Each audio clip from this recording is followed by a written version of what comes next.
Hi,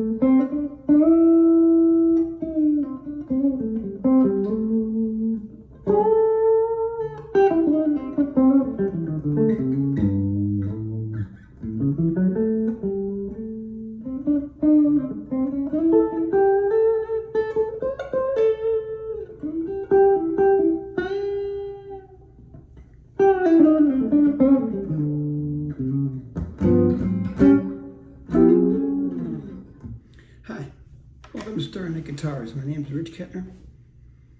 If you're new to my channel, I have been playing guitar for just over 50 years and I'm a retired band director. I taught for 31 years.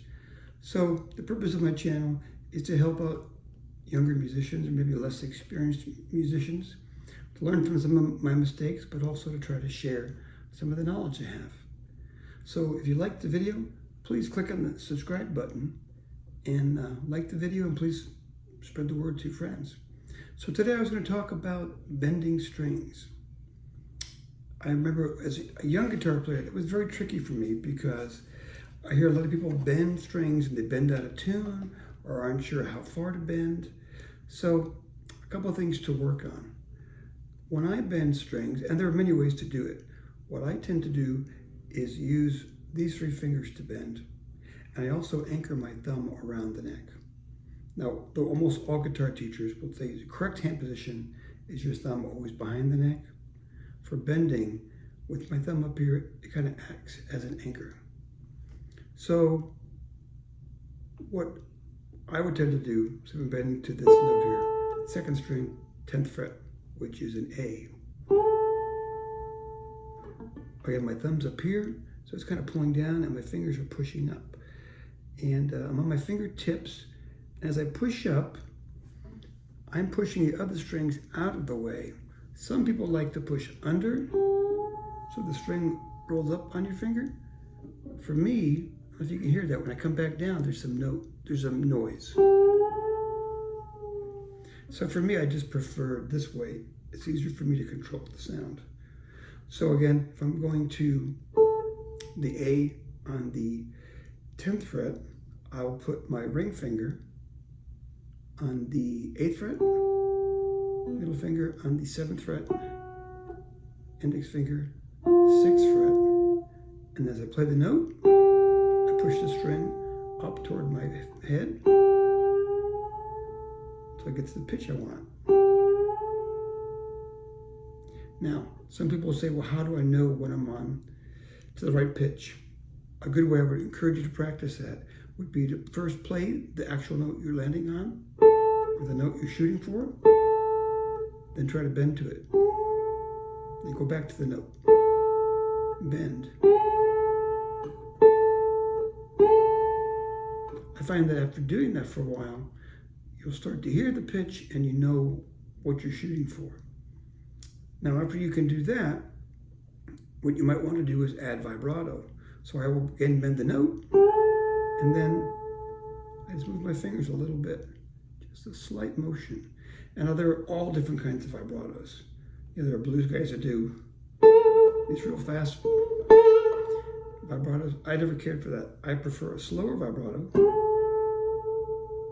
I think for me it sounds more vocal-like, which is really, from all I've studied, blues players, blues guitar players, are trying to emulate the sound of a voice. And so for me, that sounds more vocal and just sounds more musical. So I might bend the note and then a slight vibrato. Now, I'm not playing real loud. If I was playing louder, you'd hear it better. So that's a whole step bend, right? From 8th fret, which is G, 2 frets higher is an A. Lots of rock players do whole step bends, but you can also do a half step bend.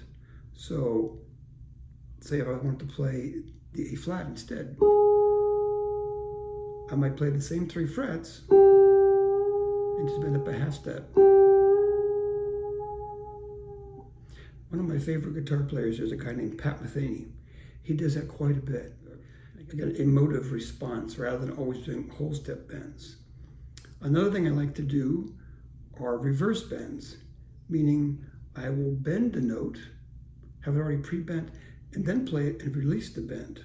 So again, here was my bending up to the A. So maybe I'm playing a blues in A.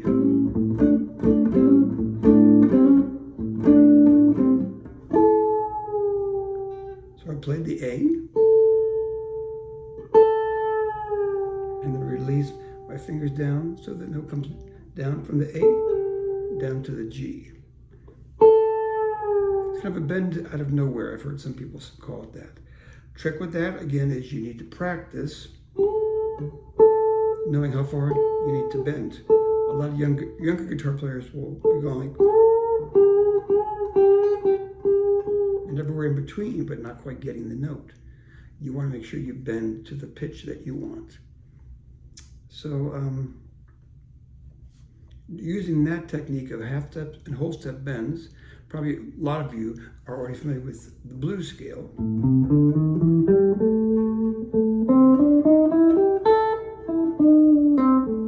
I could incorporate those half step and whole step bends playing that familiar pattern. For me, right here, I'm going 7, 5, 7, 8, 5, 8, 5. So when it goes from the 7 to 8, that would be a great place to do the half step bend. So sometimes I will pick the note and bend. Sometimes I will just pick the previous note and then bend into the note.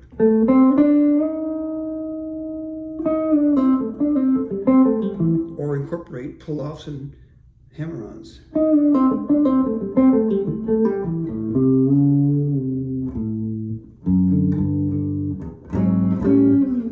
So let's have a quick lesson on bends. There's a lot of stuff you can do.